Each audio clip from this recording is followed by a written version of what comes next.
ഷിരൂർ ദൗത്യത്തിനായി dredger vessel ഇന്നെത്തില്ല. വെളിച്ചക്കുറവ് കാരണം ഇന്നത്തെ യാത്ര നിർത്തിവെച്ചു. ഗംഗാവലിപ്പുഴയിലെ 2 പാലങ്ങൾക്കിടയിൽ ഡ്രഡ്ജർ നങ്കൂരമിട്ടു. നാളെ രാവിലെ 8 മണിയോടെ ഷിരൂരിൽ എത്തിക്കുമെന്ന് അഭിഷേനിയ ഷിപ്പിംഗ് കമ്പനി അറിയിച്ചു. കാലാവസ്ഥ അനുകൂലമായാൽ നാളെ തന്നെ തിരച്ചിൽ പുനരാരംഭിക്കും. AK അഭിലാഷ് ചേരുന്നുണ്ട് വിവരങ്ങളുമായി. അഭിലാഷ്, ഈ ഗംഗാവലിപ്പുഴയിൽ അടിയൊഴുക്ക് കുറഞ്ഞിട്ടുണ്ട്, പക്ഷേ കാലാവസ്ഥ എന്തായിരിക്കുമെന്ന ഒരു കാര്യത്തിൽ ഉറ്റുനോക്കുന്നുണ്ട്. ഈ നാളെ രാവിലെ തന്നെ ഊർജിതമായി തിരച്ചിൽ തുടങ്ങാൻ കഴിയുമെന്ന പ്രതീക്ഷയിൽ തന്നെ അല്ലേ ദൗത്യ സംഘമുള്ളത്?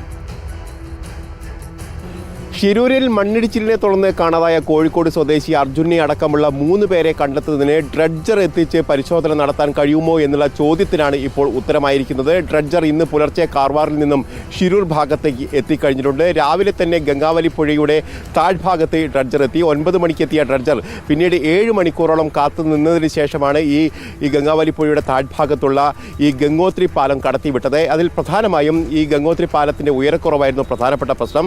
അതുകൊണ്ട് തന്നെ വേലി ഇറക്കമുണ്ടായാൽ മാത്രമേ ഇത് കടത്തിവിടാൻ കഴിയുമായിരുന്നുള്ളൂ. ഏതാണ്ട് 4 മണിക്ക് ശേഷം ആണ് ഇത്തരത്തിൽ ഈ ഡ്രഡ്ജർ അടക്കമുള്ള വെസലുകൾ ഈ ഭാഗത്തൂടെ കടത്തിവിടുകയും ചെയ്തത്. പക്ഷേ മുകളിലേക്ക് എത്തുമ്പോൾ ഈ വെള്ളം ഇല്ലാത്തതിനെ കൊണ്ട് തന്നെ മുകളിലേക്ക് വരാൻ കഴിയാത്തൊരു സാഹചര്യം ഉണ്ടായി. ഇതോടുകൂടി തന്നെ വേലി ഏറ്റമുണ്ടാകുന്ന സമയത്ത് മാത്രമേ മുകളിലേക്ക് വരാൻ കഴിയൂ എന്നും കപ്പൽ കമ്പനി അറിയിക്കുകയും ചെയ്തു. ഏതായാലും ഇന്ന് രാത്രിയോടുകൂടി തന്നെ ഈ ഷിരൂർ മേഖലയിലേക്ക് ഈ ഡ്രഡ്ജർ എത്തിക്കാൻ കഴിയുമെന്നായിരുന്നു പ്രതീക്ഷിച്ചിരുന്നത്. പക്ഷേ ഇപ്പോൾ അറിയുന്നത് വെളിച്ചക്കുറവ് അടക്കമുള്ളത് കൊണ്ട് തന്നെ ഈ ഡ്രഡ്ജറിൻ്റെ യാത്ര ഇപ്പോൾ താൽക്കാലികമായി അവസാനിപ്പിച്ചിരിക്കുകയാണ്. നാളെ പുലർച്ചയോടുകൂടി തന്നെ ഇതിൻ്റെ യാത്ര പുനരാരംഭിക്കാൻ കഴിയും.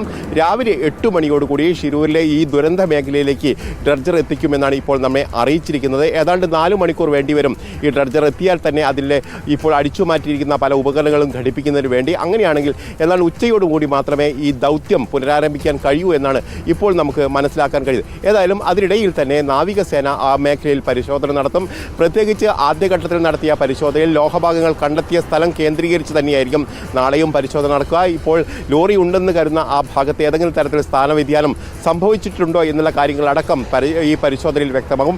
അതിനുശേഷമായിരിക്കും ഡ്രഡ്ജർ ആ ഭാഗത്തേക്ക് എത്തിച്ച് മണ്ണ് മാന്തിയുള്ള തെരച്ചിൽ തുടങ്ങുക എന്നാണ് നമുക്കറിയാൻ കഴിയുന്നത്. ഏതായാലും ഡ്രഡ്ജർ കഴിഞ്ഞ ദിവസങ്ങളിൽ എത്തിക്കാനുള്ള നീക്കം സംസ്ഥാന സർക്കാരിൻ്റെയും അതോടൊപ്പം തന്നെ ജില്ലാ ഭരണകൂടത്തിൻ്റെ ഭാഗത്തുണ്ടായിരുന്നു. ഏതാണ്ട് 90 ലക്ഷം രൂപയോളമാണ് ഇതിനായി ചെലവഴിച്ചിരിക്കുന്നത്. ഇതിന് 40 ലക്ഷം രൂപ ഇപ്പോൾ തന്നെ അഡ്വാൻസായി നൽകുകയും ചെയ്തിട്ടുണ്ട്. ഏതാണ്ട് 10 ദിവസമെങ്കിലും ഈ ഡ്രഡ്ജ് ചെയ്യുന്നതിന് വേണ്ടി വരുമെന്നുള്ളതാണ് ഡ്രഡ്ജർ കമ്പനിയായ അഭിഷേനിയ കമ്പനി ഈ സംസ്ഥാന സർക്കാരിനെ അറിയിക്കുകയും ചെയ്തിരിക്കുന്നത്. അതോടൊപ്പം തന്നെ മറ്റൊരു പ്രധാനപ്പെട്ട കാര്യം എന്ന് പറയുന്നത് ഈ ഗംഗാവലിപ്പുഴയുടെ അടിഭാഗത്ത് വലിയ തരത്തിലുള്ള മാറ്റങ്ങൾക്ക് വിധേയമായിരിക്കുന്നു എന്നതാണ്. പ്രധാനമായും ഇപ്പോൾ ദുരന്തമുണ്ടായ മേഖലയിൽ നിന്ന് ഏതാണ്ട് 200-300 മീറ്ററുകൾ താഴ്ച ഭാഗത്തേക്ക് കൂടുതൽ മണ്ണ് വീണതായി നമുക്ക് കാണാൻ കഴിയുന്നുണ്ട്. അതായത് ഏതാണ്ട് 5-6 മീറ്ററോളം ഉയരത്തിൽ അവിടെ മണ്ണ് വീണ് കിടക്കുന്നു എന്നുള്ളത് പ്രധാനപ്പെട്ട വിഷയം തന്നെയാണ്.